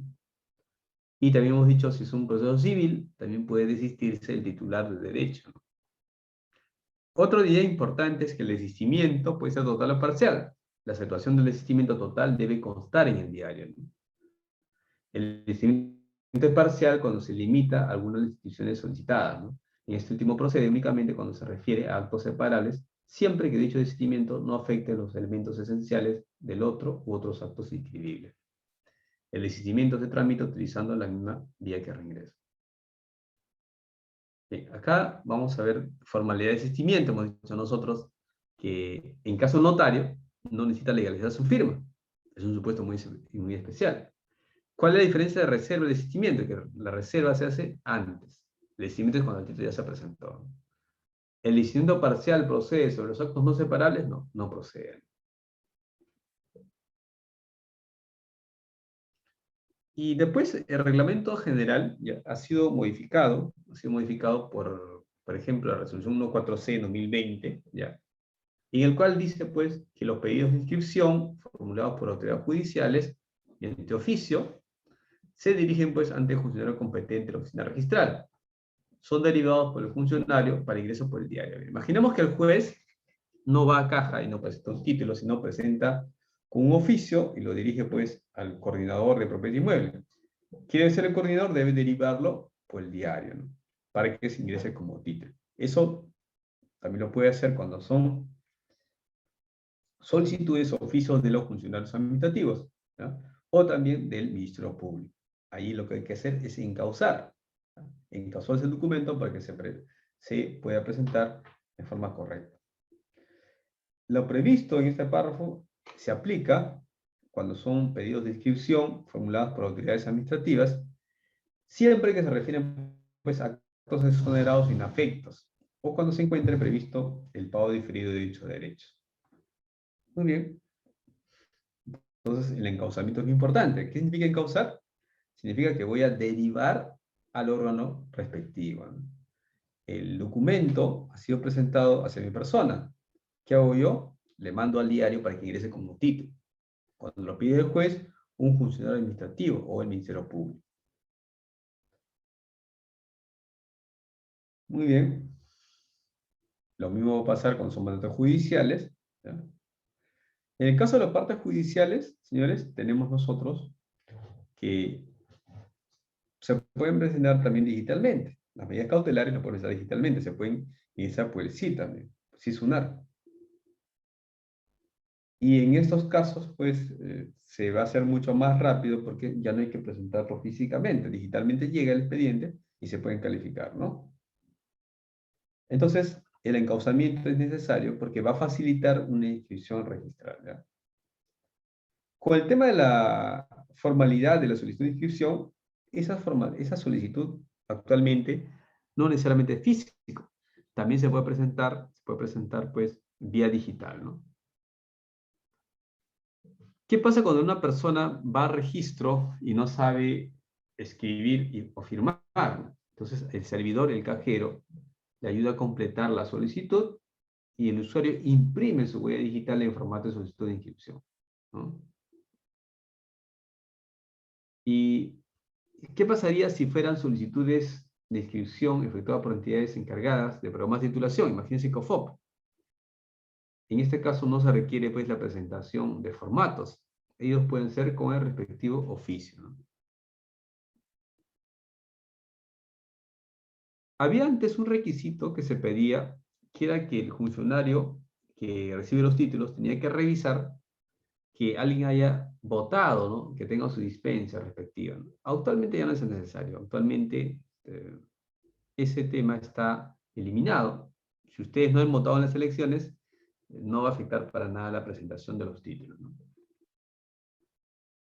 También tenemos el artículo 17 del reglamento general en el que dice que está prohibido rechazar de plano una solicitud de inscripción, salvo que el presentante no acompañe la documentación indicada en la solicitud o solamente acompañe copia simple o no abone los derechos registrales. Entonces, imaginemos que ustedes quieren inscribir una compra-venta y no pagan ni un derecho, entonces no le van a aceptar su título, ¿ya? O de repente ustedes en el formulario dice que adjuntan 20 escrituras y no adjuntan solamente uno, tampoco lo van a recibir. O de repente me adjuntan solamente copia simple de planos por una independización, igual no se le va a recibir. El horario de presentación. El horario de presentación se efectúa dentro del horario establecido a nivel nacional para ingreso de títulos, sin perjuicio de lo que señala pues el numeral 4 del artículo 149 de la ley 2744, ¿no? Esto es, se admite pues la presentación de títulos hasta la atención de la persona compareciente dentro del horario hábil. ¿Cuánto tiempo está vigente la cinta de presentación? Ustedes, ¿hasta cuándo pueden inscribir los títulos? Porque no puede ser, pues, de duración indefinida. Hay un plazo que tiene el título. Eso le llamamos nosotros vigencia de la cinta de presentación. ¿Y cuál es ese plazo? Es 35 días hábiles, a partir de la fecha de ingreso. Como regla general, y aquí sí quisiera conversar un poco con ustedes, en los 7 días hábiles primeros, el registro debía calificar el título. Puede observarlo, suspenderlo, liquidarlo, inscribirlo si han pagado los derechos. Pero es la regla general. No significa, pues, que necesariamente se tiene que hacer los 7 días. Porque, ¿qué pasaría si me toca una habilitación urbana? ¿Ustedes creen que en 7 días lo voy a inscribir? ¿O me toca inscribir un título supletorio? Hasta que lo mande a catastro, hasta que el catastro se pronuncie, no voy a alcanzar los 7 días. Es un error que tienen los usuarios que piensan que todos los títulos deben atenderse en 7 días. Eso es falso. Serán atendidos en 7 días, siempre y cuando son títulos simples. Si son títulos complejos, es imposible pues atender los 7 días. Eso está señalado claramente en el artículo 37 del Reglamento General. Además, en estos momentos nosotros tenemos pues una gran cantidad de títulos porque la carga ha aumentado, los presentaciones de títulos han aumentado. Por más que se produzca, va a ser casi imposible, si no hay aumento personal, para que se pueda atender esas necesidades del usuario. Pero lamentablemente hay usuarios que no comprenden eso, hay usuarios que piensan que todo está normal, que no ha habido pandemia, no ha habido fallecimientos, y por lo tanto pues exigen ellos que dicen que los 7 días tienen que ser atendidos sí o sí. Denuncian, quejan al registrador, pero es imposible, pues, es imposible. Se admite la subsanación o el pago de mayor derecho hasta el 6º día anterior del vencimiento. Los últimos 5 días se utilizan para extender la cinta de inscripción, de ser el caso. Bien, ¿alguna pregunta aquí, señores? ¿Alguna pregunta? ¿No hay preguntas?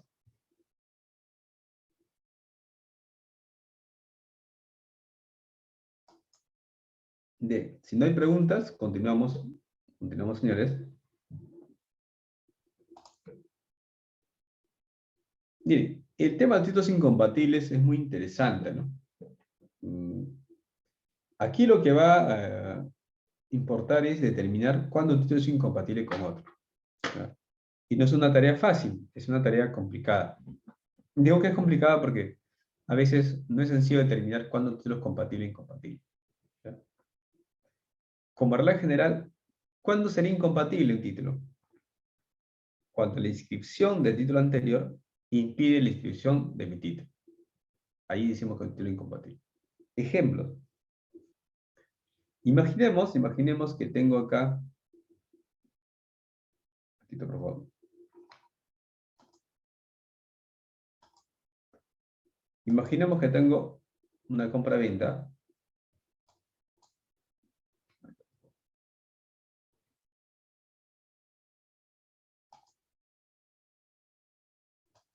ya. Imaginemos que tengo una compra-venta de A hacia B, ¿ya?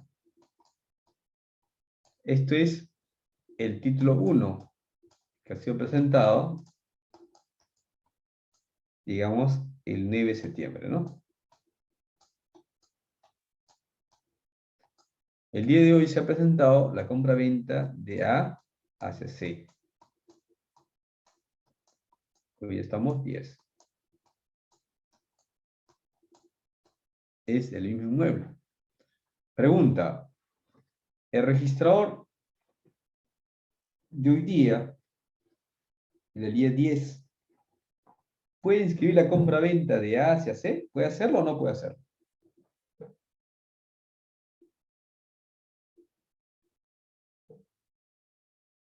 ¿Qué dice Jessica? ¿O no puede inscribirlo? Sí, sí lo puede inscribir, pero en la realidad no se puede. Pero sí se puede por los plazos. Ya, no puede inscribirlo porque es título pendiente, ¿ya? Sobre la misma partida, hay una compra-venta de A hacia B. O sea, en este caso, A ha vendido el mismo inmueble a dos personas diferentes. Ha vendido primero a B y después a C. Pregunta, ¿quién tiene la prioridad? ¿A quién se le debe preferir acá? ¿A quién se le va a preferir, señores? ¿Al que ha presentado el 9 o al que ha presentado el 10? ¿A quién se le prefiere? Al 9, doctor. Principio de prioridad preferente. Entonces, se va a inscribir la compra-venta de A hacia B. No puede inscribirse la compra-venta de A hacia C porque hay un título pendiente incompatible. Esto es, la compra-venta de A hacia B hace que sea incompatible la compra-venta de A hacia C. Es una doble venta. Es como, por ejemplo, Lucía le ha dicho a Yajaira que le va a vender su inmueble y lo vende, y después ese mismo inmueble lo vende a Jessica. Entonces no puede inscribir la segunda compra-venta porque hay un título pendiente incompatible.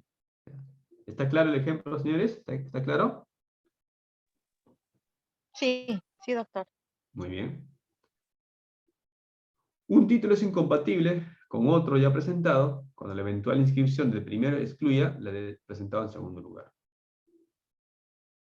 Y aquí hay unos ejemplos de títulos pendientes, ¿no? Dice, corresponde al área de catastro determinar si el título anterior es compatible o incompatible con el que es objeto de calificación, solo si el primero no presente información gráfica. En otras palabras, cuando tenga que ver un tema de planos, independizaciones, será el área de catastro que nos diga si con ese título se está afectando o no títulos pendientes. ¿Ya? ¿Y cuál es la consecuencia de la incompatibilidad? Va a generar la suspensión de títulos. Y aquí quisiera detenerme un poco. Hay que diferenciar lo que es la suspensión y lo que es la prórroga. Cuando es la prórroga, se entiende que se añade más plazo a los títulos y por lo tanto pueden admitirse pues los reingresos, subsanaciones. Pero si hay suspensión, no se admite los reingresos. Hay que previamente levantar la suspensión. ¿Cuál es la diferencia entre ambas? Es que la suspensión hace que los plazos no corran. La prórroga añade más plazos, pero los plazos siguen corriendo. ¿Cuál es la consecuencia de que exista un título pendiente e incompatible? La suspensión del título. Yo estoy calificando un título y veo que hay uno pendiente en la partida. ¿Qué hago? Tengo que suspender el título hasta que el título anterior se inscriba o se tache por vencimiento. Si se inscribe, yo tendré que tachar mi título y yo no podré inscribir lo que me están solicitando, porque ya será incompatible. En el ejemplo que les ponía, si A le vendió a B y mi título es la compra-venta de A hacia C, una vez que se inscriba la compra-venta de A hacia B, ya no puedo inscribir la compra-venta de A a C, tendré que tachar el título toda vez que, en este caso, B es el nuevo propietario. ¿No?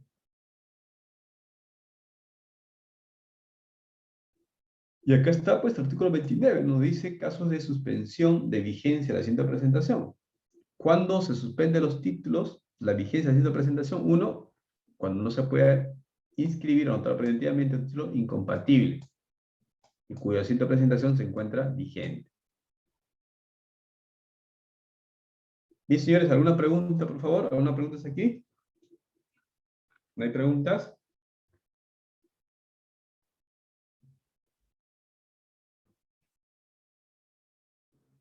Miren, el tribunal ha dicho en una resolución, la 1569, para la suspensión del plazo de vigencia de la siguiente presentación, conforme al literal A del artículo 29, el registro debe verificar que los títulos anteriores y pendientes sean incompatibles con el acto del derecho que se pretende inscribir con el título posterior. En tal sentido, la existencia de títulos anteriores y pendientes sobre la partida involucrada no genera la suspensión automática. Es decir, si yo como registrador veo que hay títulos pendientes, no significa pues que lo voy a suspender, ¿no? Tengo que revisar si son compatibles o incompatibles. ¿Cuándo serían compatibles? Cuando no afecta mi inscripción de mi título. Ejemplos, miren. Imaginemos que el 8 de septiembre se presentó, ¿no?, una numeración. El 9 de septiembre se ha presentado un arrendamiento. El 10 se ha presentado, por ejemplo, vamos a decir que se ha presentado pues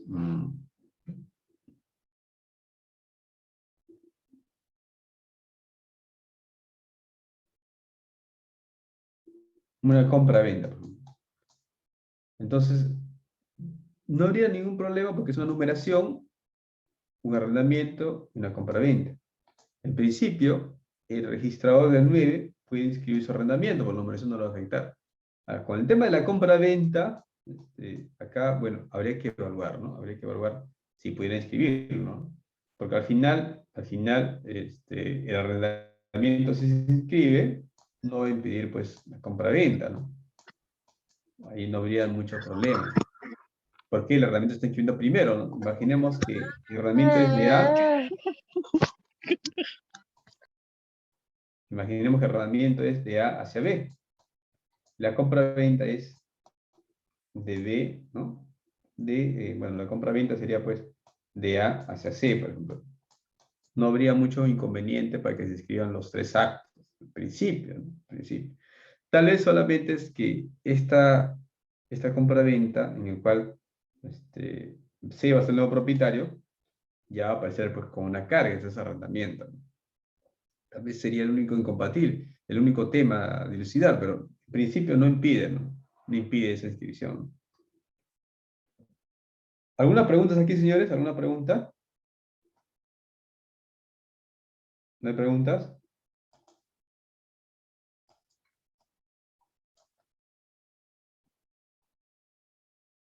Bien, continuamos entonces. ¿Cuándo termina la suspensión? Termina pues con la inscripción o caducidad, ¿no? Ahí termina la suspensión. Y también puede terminar una vez que pasen los 15 días, 10 días, en el caso de haberse subsanado las deficiencias confirmadas o advertidas por el tribunal o sin haberse pagado el mayor derecho. En ese caso también va a terminar la suspensión, ¿no? También cuando transcurren 2 días de emitida la resolución del tribunal, si se declara inadmisible el procedente a recurso de apelación, o se confirma la tacha apelada o observación formulada por registrador en caso de segunda apelación. Bien, entonces vamos a hacer un pequeño repaso, lo que hemos estado avanzando hoy día. Ya hemos hablado de principios registrales, principio de rogación, tracto sucesivo, fe pública registral, hemos hablado también de publicidad registral, hemos hecho las definiciones entre ellos, y hemos introducido ya a lo que es el procedimiento registral. Hemos hablado de título, lo que es, por ejemplo, desistimiento, suspensión de títulos, y también un poco lo que es prórroga de títulos. La próxima clase vamos a seguir hablando de procedimiento registral, porque todavía tenemos que terminar con suspensiones, ¿ya? Los efectos de suspensiones, la prórroga del asiento, en qué casos procede que un título se le prorrogue, ¿no? La prórroga automática, por ejemplo, si hay apelación, hay una prórroga automática, ¿no? O un título se observa o liquida, hay una prórroga automática. O cuando se va al área de catastro, también hay una prórroga automática. Y luego vamos a ver también lo que es la calificación registral, su naturaleza jurídica, sus caracteres, en cuáles son los alcances de la calificación registral, ¿ya? y cuáles serían pues los aspectos, los límites de la calificación registral.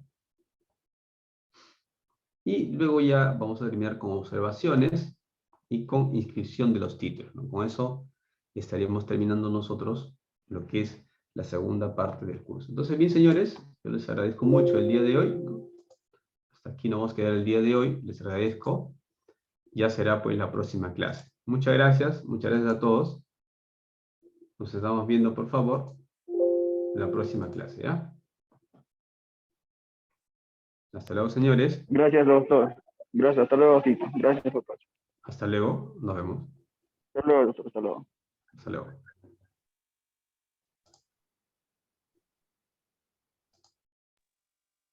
Gracias, doctor. No, gracias a ustedes. Muchas gracias. Cuídense mucho, por favor. Hasta luego.